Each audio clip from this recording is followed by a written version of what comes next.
Mabel. Yes, Mabel, the Labrador. Right. What's Mabel's problem? Every dog that comes to us has got a problem. That's why we do what we do. So her problem is, through no fault of anybody's, she's lucky enough to have her own land. She's lucky enough to have a huge big garden and all of that kind of jazz. So potentially what has happened is she's been allowed to just free rein and go and find her own entertainment. And like every Labrador or any dog that has got an element of Labrador in it, food is the nemesis. And if it's not there on the end of their noses, they'll go and find it, which is exactly what she's doing. So what we need to do is change that thought process on its head. From currently what she's doing at the moment is she doesn't have a lead on. There's no form of physical restraint to stop her from wandering. And if you picture this scene, she takes one step and goes, oh, oh, oh, what's that? Oh, oh, crikey, what's that? Oh, what's that? All right. And before you know it, she's half a mile away because she subconsciously sniffed the floor to take her to that distance away from us. So she's self-rewarding, she's self-stimulating, and as I said, she's taking herself off on her own little adventure to try and find something that's more beneficial than we are. Okay. So the first thing that I've done is stick a house line on her. No, we're not in a house, however, it's called a house line. It's a very, very thin piece of nylon. If you get a long line off of Amazon and just cut 8 feet off of it, you can see it doesn't need to be long.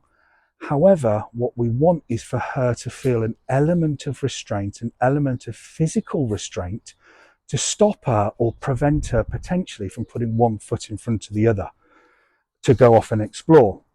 And what we're going to do is use the sensation of this line dragging on the floor, causing friction to then give her the feeling or the physical sensation around her neck that there is an element of, oh, crikey, I feel a bit under control or feel a bit more restraint.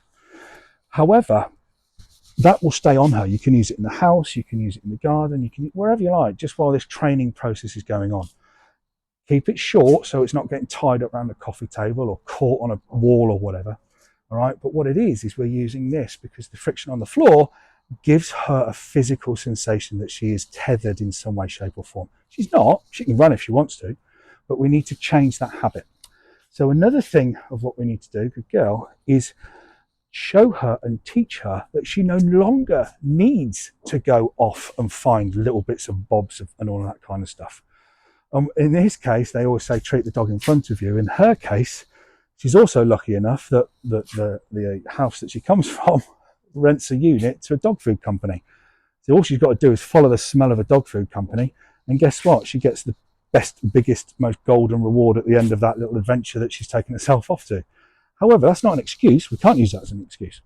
So what we need to do is show her and teach her that she no longer has to go off and find her own edible anything. No longer does she have to go and sniff and find whatever she wants or craves.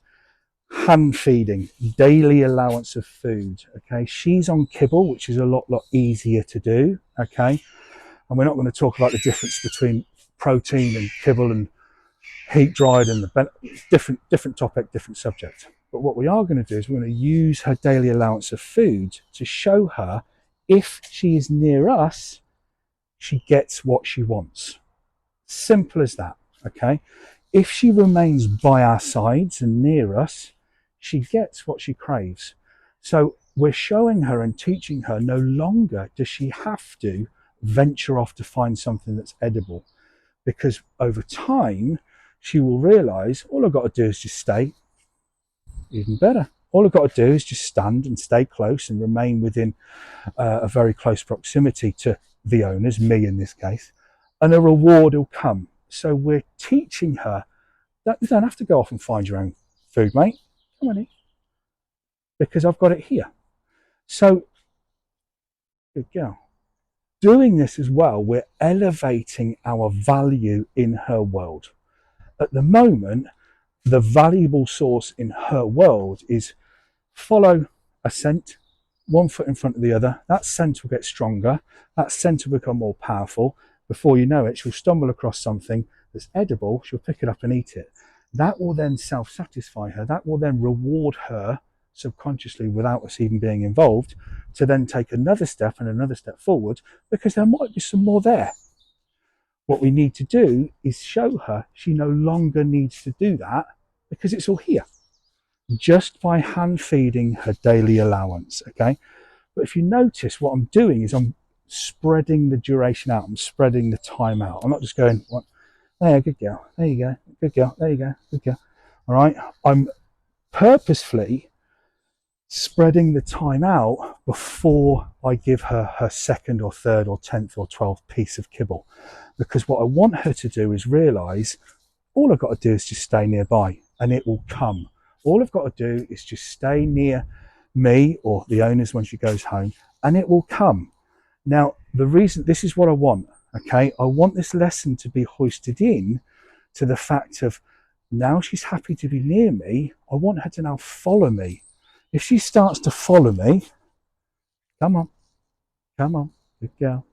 If she starts to, there you go, follow me, the next lesson is wherever I am, I'm not going to get a reward. I need to be nearer. I need to be closer. Good girl. Try that again. And this is all day one, week one stuff.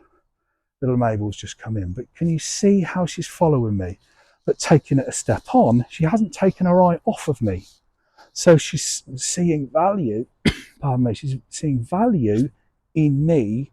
But in this case, that's not what we're looking at. We're looking at more the space around me to be valuable. Come on, sweetheart, come on.